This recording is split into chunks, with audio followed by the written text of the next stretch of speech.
नमस्कार।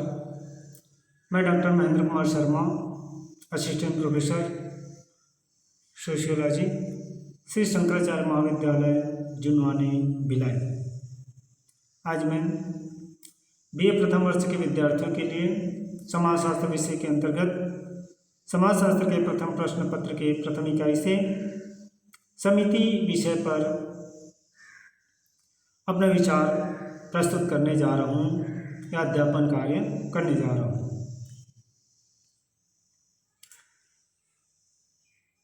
सबसे पहले हम देखते हैं समिति क्या है, समिति की क्या भूमिकाएं हैं, व्यक्ति के जीवन पर या समाज में समिति की क्या उपयोगिताएं हैं, इस पर हम दृष्टिपात करते हैं। तो सबसे पहले हम देखते हैं कि जब कुछ व्यक्ति एक या अधिक आवश्यकताओं को पूरा करने के लिए एक दूसरे के साथ सहयोग के आधार पर किसी व्यक्तियों के संगठन का निर्माण करते हैं, तब व्यक्ति के संगठन को ही हम समिति कहते हैं। तो इसमें सबसे पहले ध्यान यह रखना होता है कि इसमें व्यक्ति अपनी एक या अधिक आवश्यकताओं की पूर्ति के लिए, वह आवश्यकताएं समाज के हित के लिए हो सकता है या समाज के लोगों के हित के लिए हो सकता है, जन कल्याण की भावना के लिए वह उद्देश्य हो सकते हैं। तो ऐसे सामाजिक उद्देश्यों को लेकर के जब कुछ व्यक्ति आपस में मिलकर के संगठित होते हैं, तब इसी संगठन व्यक्तियों के इसी संगठन को ही हम समिति कहते हैं। समितियां हमारी आवश्यकताओं को पूरा करने का एक महत्वपूर्ण साधन है। जब एक समान हित वाले कुछ व्यक्ति अपने उद्देश्यों को प्राप्त करने के लिए एक दूसरे के द्वारा किसी संगठन के निर्माण करते हैं, तब व्यक्तियों के इस संगठन को हम समिति कहते हैं। कहने का पूरा तात्पर्य यही होता है कि इसमें व्यक्तियों के उद्देश्य निर्धारित होते हैं, उनकी आवश्यकताएं निर्धारित होती है। चूँकि यह कहा जा सकता है कि एक अकेला व्यक्ति कभी भी अपनी आवश्यकताओं की पूर्ति नहीं कर सकता, अपने उद्देश्यों की पूर्ति एक अकेला व्यक्ति नहीं कर सकता। उसे अपनी आवश्यकताओं की पूर्ति के लिए, उसे अपने उद्देश्यों की पूर्ति के लिए अन्य व्यक्तियों का सहारा लेना होता है। इसलिए व्यक्ति इन आवश्यकताओं को पूर्ति के लिए जो एक दूसरे के साथ पारस्परिक सहयोग की भावना रखते हैं और इन सहयोगात्मक क्रियाओं के द्वारा जो संगठन बनते हैं, उन्हीं संगठन को ही हम समिति कहते हैं। समिति की परिभाषाओं पर दृष्टिपात करें तो विभिन्न विद्वानों ने अपने अपने विचारों के आधार पर समितियों के को परिभाषित किया है। जैसे मैकाइवर एवं पेज ने कहा है कि समिति व्यक्तियों के कोई भी वह समूह है जो किसी विशेष उद्देश्य या उद्देश्यों को प्राप्त करने के लिए संगठित होते हैं। मतलब कि यह व्यक्तियों के ऐसे समूह हैं जो उद्देश्यों को पूरा करने के लिए, यानी जो व्यक्ति के उद्देश्य यानी किसी चीज़ को हमें प्राप्त करना है या किसी समाज के जो कुरीतियाँ हैं या समाज की जो समस्याएं हैं उन समस्याओं को दूर करना है, ऐसे कुछ उद्देश्य को लेकर के व्यक्ति आपस में जब संगठित होते हैं तभी संगठन को समिति कहते हैं। दूसरा, बोगार्डस ने अपना विचार प्रस्तुत किया कि किसी उद्देश्य को प्राप्त करने के लिए मिलजुल कर कार्य करने वाले व्यक्तियों को समिति कहते हैं, यानी जो एक दूसरे के साथ सहयोग करते हुए एक दूसरे के साथ मिलजुल करके जो उद्देश्यों को प्राप्त करते हैं, तो मिलजुल कर कार्य करने वाले व्यक्तियों के समूह को समिति कहते हैं। गिन्सबर्ग ने समिति को परिभाषित करते हुए कहा है कि किन्हीं निश्चित उद्देश्यों को पूरा करने के लिए जब कुछ व्यक्तियों के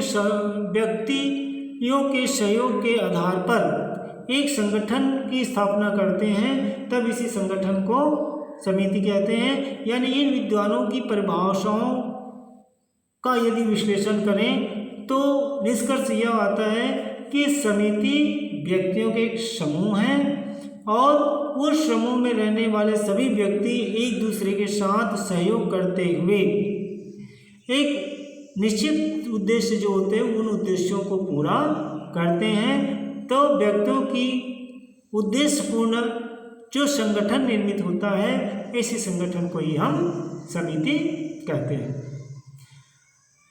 समिति की विशेषताओं पर दृष्टिपात करें तो सबसे पहले आता है यह व्यक्तियों का संगठन है, क्योंकि बिना व्यक्ति के समिति का निर्माण नहीं होता है।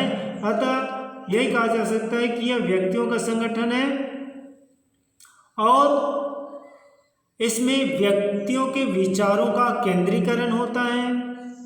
जब तक दो या दो से अधिक व्यक्ति सामाजिक संबंधों की स्थापना नहीं करते हैं तब तक समिति बन ही नहीं पाएगी, क्योंकि समिति तो दो या दो से अधिक व्यक्तियों का संगठित समूह है जो कुछ लक्ष्यों की प्राप्ति हेतु बनाया जाता है। तो कुछ निश्चित उद्देश्य होते हैं, कुछ निश्चित लक्ष्य होते हैं, कुछ निश्चित आवश्यकताएं होती है। उन आवश्यकताओं की पूर्ति के लिए कुछ व्यक्ति आपस में मिल करके एक संगठन बनाते हैं, तो उसी संगठन को समिति कहा जाता है। अतः समिति की पहली विशेषता है व्यक्तियों का संगठन। दूसरा आता है निश्चित उद्देश्य।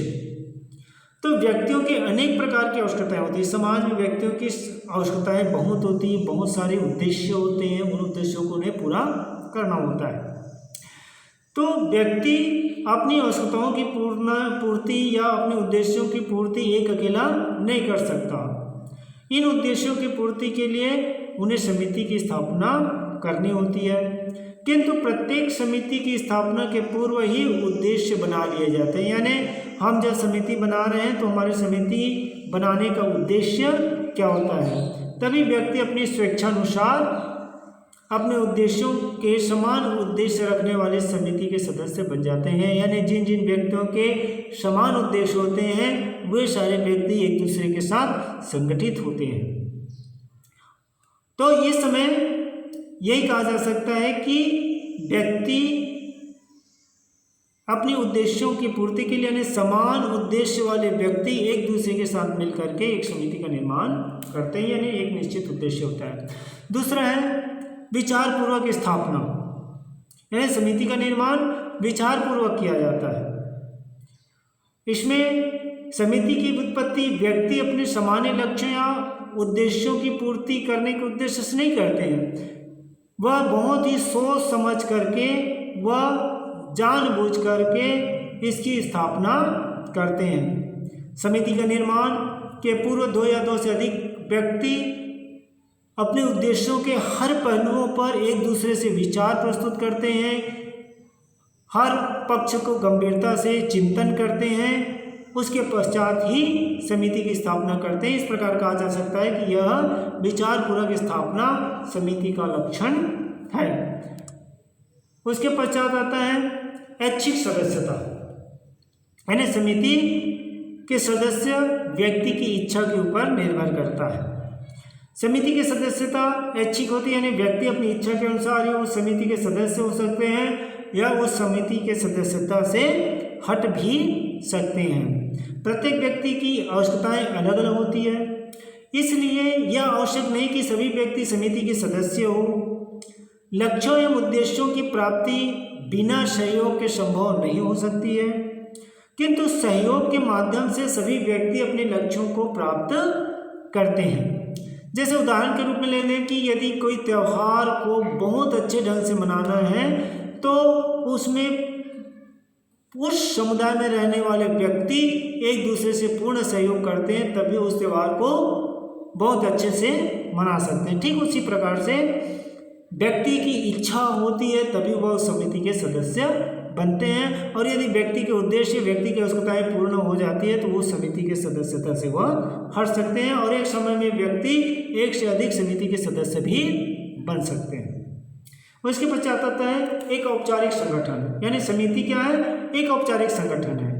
कहने का तात्पर्य है कि जब जिन उद्देश्यों को लेकर के समिति का निर्माण किया जाता है, यदि वह उद्देश्य पूरा हो जाता है तो वह समिति भंग हो जाती है, जिसमें व्यक्ति की जो संगठन होती है वह एक औपचारिक रूप से होती है।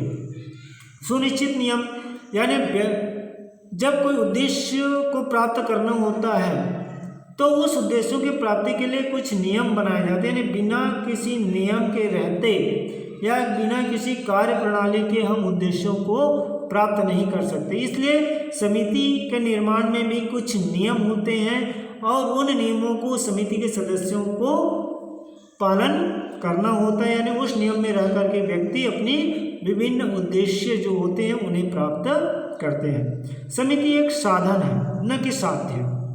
यानी समिति को साधन माना गया है, किस लिए माना गया है कि जो लक्ष्य निर्धारित किए गए हैं, जो उद्देश्य निर्धारित किए, जो आवश्यकताएं होती है, उन आवश्यकताओं को पूरा करने के लिए, उस लक्ष्य को प्राप्त करने के लिए, उन उद्देश्यों की पूर्ति के लिए एक साधन के रूप में समिति का उपयोग किया जाता है।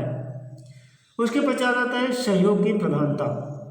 तो समिति में सहयोग की प्रधानता पाई जाती है। बिना सहयोग के समिति का निर्माण नहीं हो सकता और न ही बिना सहयोग के जो लक्ष्य जो उद्देश्य निर्धारित किए गए उस लक्ष्य या उस उद्देश्य को पूरा नहीं कर पाते हैं, उसे प्राप्त नहीं कर पाते हैं। तो इसलिए समिति में सहयोग की प्रधानता होती है। समिति का स्वभाव अस्थायी प्रवृत्ति की होती है। जैसे पहले भी कह चुका हूँ कि समिति में कि उद्देश्य पूरा हो जाने के पश्चात उसे भंग किया जाता है, यानी यह एक अस्थायी प्रवृत्ति की होती है, अस्थायी प्रकृति की होती है। इसके पश्चात हम देखते हैं कि समिति का हमारे समाज में क्या महत्व है। इस पर यदि हम दृष्टिपात करें तो समिति जो है वह आवश्यकताओं की पूर्ति का एक साधन है, यानी एक साधन के रूप में समिति का उपयोग किया जा सकता है। तो जैसे कि पहले भी कह चुका हूँ कि प्रत्येक व्यक्ति की अनेक आवश्यकताएं होती हैं और उन आवश्यकताओं को वह पूरा करने के लिए दूसरे व्यक्ति का सहारा लेना पड़ता है। तो समिति एक ऐसी साधन है जिसमें कुछ व्यक्ति मिल करके उन आवश्यकताओं की पूर्ति करता है, यानी आवश्यकताओं की पूर्ति का एक साधन समिति को माना गया है। व्यक्तित्व के विकास का आधार। तो समिति में अनेक व्यक्ति शामिल होते हैं जिनके उद्देश्य समान होते हैं। तो ऐसे व्यक्ति मिल करके एक दूसरे के साथ विचार करते हैं, एक दूसरे के विचारों से प्रभावित होते हैं, कुछ सीखने को मिलता है, ज्ञान की प्राप्ति होती है, जिससे व्यक्ति के व्यक्तित्व का विकास होता है। तो इस प्रकार से समिति जो है वह व्यक्तित्व का विकास का आधार है। पारस्परिक सहयोग, यानी समाज की एक विशेषता यह होती है कि उस समाज में रहने वाले व्यक्तियों के बीच एक पारस्परिक सहयोग होगा, तभी वह समाज सुदृढ़ माना जाता है। तो इस प्रकार से समिति में रहने वाले व्यक्तियों के बीच भी पारस्परिक सहयोग पाया जाता है, क्योंकि बिना सहयोग के समिति के जो उद्देश्य होते हैं, जो लक्ष्य होते हैं, उन लक्ष्यों की प्राप्ति नहीं कर पाते। यानी एक समिति में लोग जो है भिन्न भिन्न रूपों में अपने पद ग्रहण किए जाते हैं। एक समिति में कोई अध्यक्ष होता है, उस समिति के कोई सचिव होते हैं, उस समिति के कोई कोषाध्यक्ष होते हैं, उस समिति के कोई मेंबर्स होते हैं। तो सभी लोग जो है परस्पर एक दूसरे का साथ देते हुए उस समिति के उद्देश्य को पूरा करते हैं। तो इस प्रकार से समिति में रह करके व्यक्तियों में एक सहयोग की भावना का विकास होता है और इस सहयोगात्मक भावना के कारण से हमारे समाज का भी विकास होता है। तो इस प्रकार से समिति में एक पारस्परिक सहयोग पाया जाता है जिसका प्रभाव हमारे समाज में पड़ता है। जनमत का निर्माण, यानी जनमत यानी व्यक्तियों के विचारों का निर्माण, यानी प्रत्येक व्यक्ति की विचारधाराएं अलग अलग होती है। यदि समान विचारधाराएं व्यक्ति एक साथ मिलते हैं तो इससे एक जनमत का निर्माण होता है, जिसे देख करके दूसरे लोग भी उसका पालन करते हैं, उसे ग्रहण करते हैं, जिससे उस समिति के उद्देश्य की पूर्ति होती है। साथ ही साथ इसका प्रभाव हमारे समाज में भी पड़ता है। अधिकारों की रक्षा, समिति के द्वारा व्यक्ति के जो अधिकार होते हैं उन अधिकारों की रक्षा होती है। और अंतिम महत्व होते हैं समाजीकरण का प्रमुख साधन। यहाँ पर समाजीकरण हो गया है, उसके लिए क्षमा चाहता हूँ। ये समाजीकरण का प्रमुख साधन है। तो समाजीकरण का तात्पर्य होता है सीखने की प्रक्रिया से होती है, यानी व्यक्ति जन्म लेता है, जन्म से लेकर के मृत्यु तक व्यक्ति कुछ न कुछ सीखता रहता है, उनमें समाजीकरण होती रहती है। तो समिति में भी समाजीकरण पाया जाता है, यानी व्यक्ति उसमें रह करके उन समिति की जो क्रियाएं विधि होती है, जो क्रियाकलाप होती है, जो जिन नियमों के तहत रहकर व्यक्ति आवश्यकताओं की पूर्ति करते हैं, उससे नए नए चीज़ों का उन्हें ज्ञान प्राप्त होता है, उसे सीखने को मिलता है। तो समिति जो है वह समाजीकरण का एक प्रमुख साधन के रूप में मानते हैं, जिससे समाज पर भी प्रभाव होता है। तो इस प्रकार से समिति के कुछ समाजशास्त्रीय महत्व है।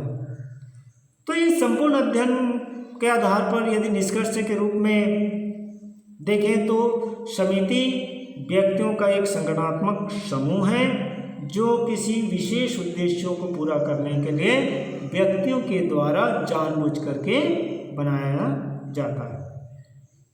और व्यक्ति एक ही समय में एक से अधिक समिति के सदस्य भी बन सकते हैं। कोई यह बॉन्डिंग नहीं है कि एक व्यक्ति एक समिति के सदस्य है तो वह दूसरा समिति के सदस्य नहीं बन सकते, ऐसा नहीं है। एक व्यक्ति जो है एक से अधिक, एक ही समय में एक से अधिक समिति के सदस्य भी बन जाते हैं। समिति में व्यक्तियों की सदस्यता उनकी इच्छाओं के आधार ऊपर निर्भर करती है। व्यक्ति चाहे तो समिति के सदस्य भी बन सकते हैं और उसकी सदस्यता कभी भी छोड़ सकते हैं। उद्देश्यों की पूर्ति होने के बाद समिति को भंग किया जा सकता है। समिति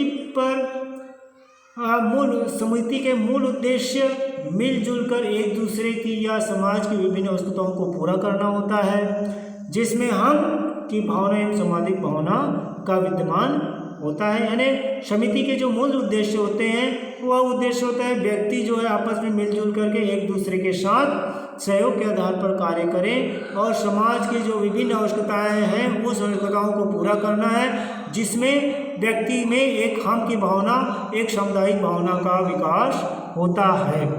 तो इस प्रकार से इस अध्ययन में कुछ विद्वानों का सहारा लिया गया है, विद्वानों की पुस्तकों का सहारा लिया गया है, जिसे मैं रेफरेंस के रूप में प्रस्तुत किया हूँ।